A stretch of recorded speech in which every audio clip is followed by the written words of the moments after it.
first guest is someone that is a pop icon, Taylor Dayne. Yes!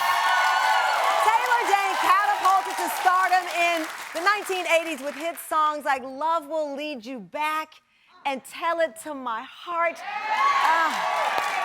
Selling over 75 million albums and singles during her 3-decade career. That is a survivor. Let me tell you, in this business, last year, I had the pleasure of riding in the same float in Philadelphia's iconic Thanksgiving Day Parade with Taylor.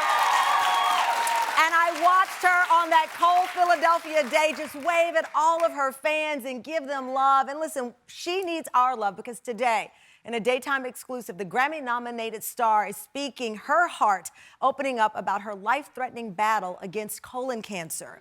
I turned on my phone and I instantly saw the breaking news that the 60-year-old singer had been blindsided with this devastating diagnosis after a routine colonoscopy.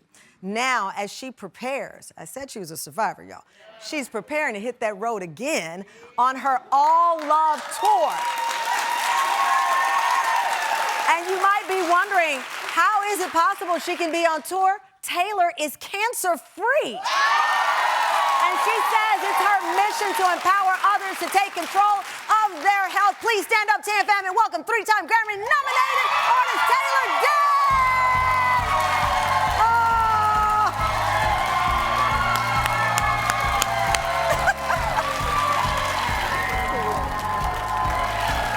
I love you. I love you. Welcome. Oh, my gosh.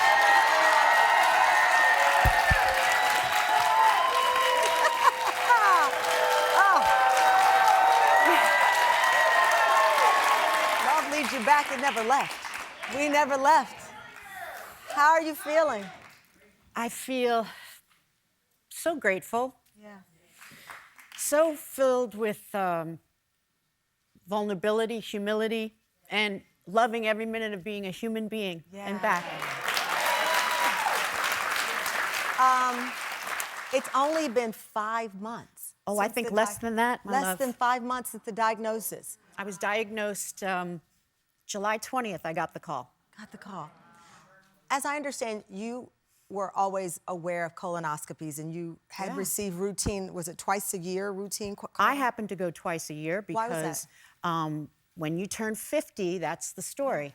And it came back and it said it was suspicious. So I went and did a routine colonoscopy and they told me I had a few polyps. And then they cut and biopsy and they said, you're clean, you're good, but just know that we want to put you on a routine basis of twice a year. And I said, okay. I mean, when the doctor tells you that, I mean, there's things you should listen to. Right. I didn't put it away. I didn't store this knowledge. And You then took the advice and did it. So this over the last 5 years, I've gone twice a year and I've done my routine colonoscopies. And then I got a call on July 20th. I went on the 13th and he goes, we cut a polyp. It's very suspicious. And he goes, and then the call on 20, he goes, you have cancer. This is a very aggressive form of cancer. And we need to deal with this. And he goes, you have 2 to 3 weeks to tell me what you want to do. Full colon, colectomy, they call it. Full removal of your colon. I go, so from conservative to aggressive treatment. To an increase, like, was this the same surgeon? Take me back, though, to the, here you are. I just saw you in the parade. Sure did. I mean, we were on that float for like 10 hours. And your energy, everything was a year ago. Yeah. And so there you were on the parade, people singing the songs, we were jamming, and then you go from joy and light to this diagnosis. When the doctor said this to you, how did you process it? What did you say? I'll never forget, the call came. First of all, he left a voice message. He never said, he just said, let's speak Monday. This was 4:30 on a Friday. And he goes, let's speak Monday, but I have, your biopsy came in. I want to talk to you about it. And I was like, said to my girlfriend, I happened to be in Boston. I was on tour. Yeah. And she said, I go, does this sound weird to you? And she said, no, it just sounds like he'll get back to you on Monday. It was 4:30 on a Friday. I go, okay, Monday we speak. And he was very just like, came up positive. This is an aggressive form. We need to put you on. I'm going to put you on an Alba and you schedule your surgery. Right around 106,000 Americans diagnosed with colon cancer just this year. Absolutely. We know that the late, great Chadwick Boseman passed away, colon cancer. It's been in the news. We've been talking about it. Now it's at your door. Yes. And you are faced with this decision, and you decide to move forward with the aggressive treatment. I decided, well, no, I didn't take the full colon out. You did not. No, I didn't. I said, I'm too young for this. Number one, the first thought that came into my mind, yeah. Yeah.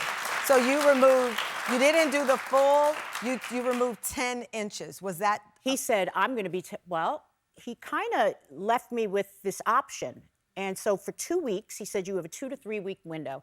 And here I am, 5 months prior, I did a colonoscopy that was clear. So in 5 months period, I now had aggressive cancer. So that's what I'm trying to say. The early detection, he goes, I promise you, because we're such early detection, so that's stage 1 perhaps you can call it.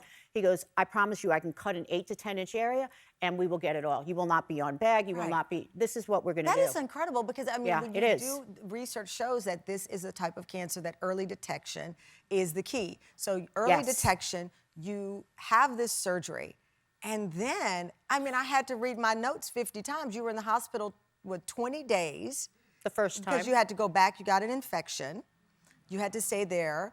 That triggered a flood of emotions because here you have the surgery and then you have an infection, you went back up in. I'm told that that triggered a lot of childhood trauma. He went through an existing scar I had from 4 or 5 years old. I had surgery on which as any young little child, you know, this was in the late 60s. It was not an area for a little girl to be, you know, traumatized in. And he said, I'm going through your existing scar, which was something that 45 years later, you're going through an existing scar. I woke up and it was 15 inches long, my scar. That's not my existing scar. And he said we had complications. He never got further into it. And this isn't the dialogue where I am now 4 months later.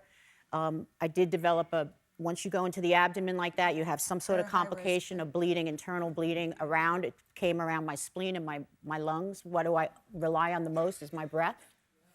It taught me, I've relearned how to breathe again, how to love myself, and to forgive, and to let go. Really. I mean, Taylor, I have to tell you because, I mean, from the diagnosis to the doctor saying this is your choice to then taking a choice and then ending back up, it's been a roller coaster ride. And I'm not, listen, this show is owned by Disney, but I know life does not always have a happy ending. Right. But my goodness, when I read, after all that, she's cancer-free, I'm like, how is that possible? He guaranteed it. I never took it in.